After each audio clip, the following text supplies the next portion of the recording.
early. Rebecca Habegger sat down with opposing groups to hear their perspectives. I think growing up queer and depressed, you have this feeling of like hopelessness and you feel like things are truly never going to get better. Issa Soud is 21, but in her teen years, she was a member of The Landing Spot, a non-religious support group for LGBTQIA plus youth and their parents in Placer County, and she's now a mentor there. You'll also hear the umbrella term queer, a word which for years was used offensively, but has since been reclaimed by the LGBTQIA plus community. Finding The Landing Spot and having queer elders and mentors that I could look up to and feel like, oh, there is hope, I can thrive, like I will be okay, was huge for my mental health. There are very few places where queer kids in this community have the ability to just be with other kids like themselves and to just be in a space that is safe and supportive. Pastor Casey Tinnen leads Loomis Basin Congregational United Church of Christ and, through his church, founded The Landing Spot. One of the reasons why The Landing Spot is so important is that it gives young people the opportunity to be a teenager, to establish healthy relationships, to learn how to communicate well with others. We must give them a future and a hope. Last summer, The Landing Spot hosted its first ever summer camp for queer youth, and in 2 previous years has held a youth drag show to raise money for that camp. It was standing room only, and those young people performed their hearts out. I'll never forget a mom saying at the end of that night, "Thank you for giving me my kid back." So this year they looked for a bigger venue and found the Roseville High School Theater, which community groups are able to rent outside of regular school hours for things like dance recitals and church services. But then some community members learned The Landing Spot planned on holding a youth drag show on school campus. This was an adult drag show at a Rockland event. You would hear nothing from us. Tanner DeBella is the president of a group called the American Council, a religious family advocacy group. We just notified parents. We have a parent network of around 9,000 people in Roseville. And so we notified our stakeholders and just let them know what was going on the Roseville High School campus. And encourage them to email the administration. It was heartbreaking to know that there were people in the community who would do ill to our students. I wish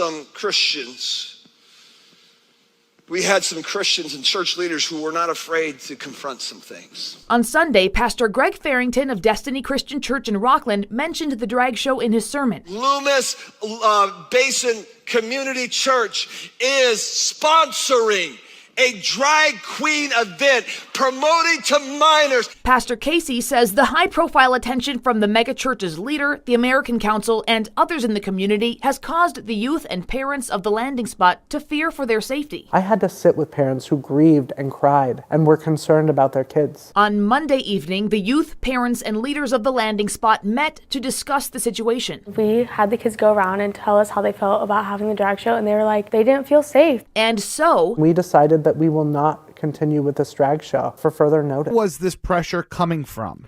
Religious political action groups and a large church in the community and a business owner. There was a picture of one of our minors being waved all over social media. Oh my God. You have to understand, as a young person, was so severely bullied by kids at school that they had to remove him from school.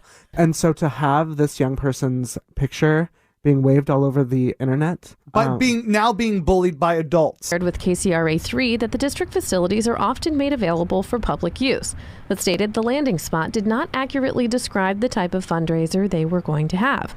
A spokesperson went on to say, quote, there were concerns as to potential threats to the safety of students and staff. Once clarified as a drag show event involving minor students, an administrative review determined the event did not comply with board policy and Administrative Regulation 1330, resulting in the revocation of the civic permit. We just want to love these young people and let them know that the community sees them and that regardless of having to shut down this drag show, joy still remains. The district thanked The Landing Spot for cordial discussion about the matter and for its ongoing support of students.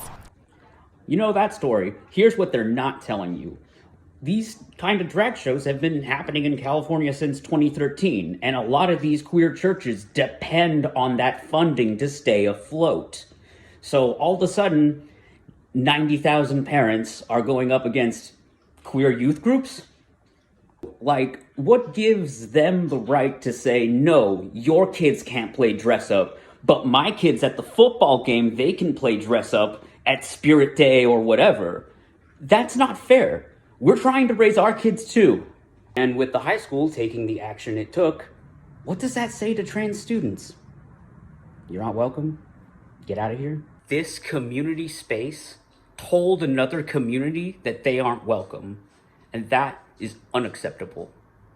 Stories like this are why there are so few places where queer youth feel safe, and not just queer youth, children who have queer parents. They also kind of feel out of the loop. So guess what? You just denied them their safe space as well. Pastor Casey Tinnen and other queer pastors all across this state do not deserve this treatment. They do not deserve these death threats for trying to help the youth of this community.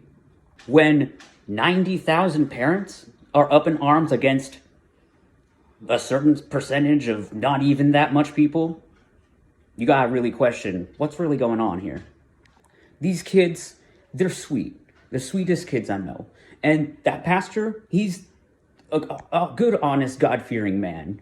And you know what? They don't deserve this harassment from megachurches in California. It has to stop. You guys want to know who the real groomers are? Check out this list. It's a list of registered sex offenders in Placer County. Take a good look at it. You might recognize a neighbor.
They were all the famous drag queens. Rather than put them in the regular army out there in the trenches or whatever, they put them in this drag show. And they've traveled all over the United States, and then they made a movie. And it was all a big hit.